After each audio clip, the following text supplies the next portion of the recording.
Aksturs íþróttaklúbburinn Start stóð fyrir bikarmóti í snowcross, því fyrsta í vetur, við skíðasvæðið í Stafdal og við Seyðisfjörð. Þar létu okkur ekki vanta og litum á tilþrifin. Sportflokkur getur farið að koma sér niður í braut.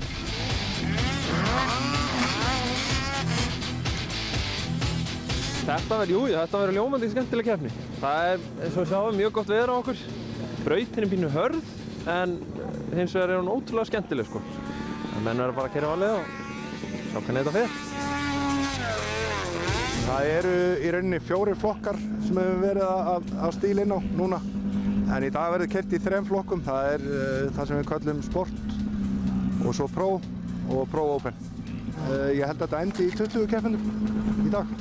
Menn eru fyrst og fremst til að hafa gaman og skemmta sér, þannig að við vonum bara að þetta haldist þannig og slasist enginn. Snowcross-sportið var lengi vel í lægð en virðist nú vera að koma öflugt tilbaka.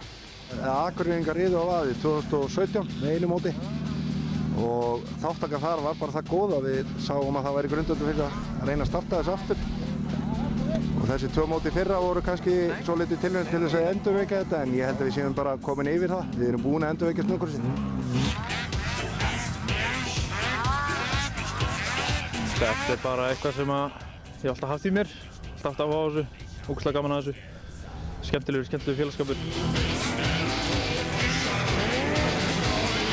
Þetta er bara stanslaus gleði og adrenalín sem maður fær hvergi annar stað. En hvað er það sem skilur á milli í svona keppni? Er það öflugasti sleðinn sem vinnur eða skiptir ökumaðurinn meira máli? Persónulega held ég að þessi frekar ökumaðurinn heldur en sleðinn sem skiptir meira máli. Það er ofta góðum sleða en kann ekki keyra, þá getur maður á lélegum sleða sem kann að keyra verið mun hraðari.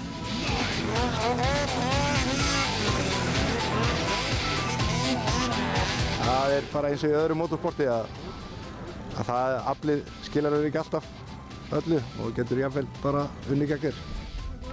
Sleði minn er bara faktori eða óbreyttur, en sumir hérna eru með stærri öflugri sleða. Ég hef meira gaman að hafa þetta bara orginal.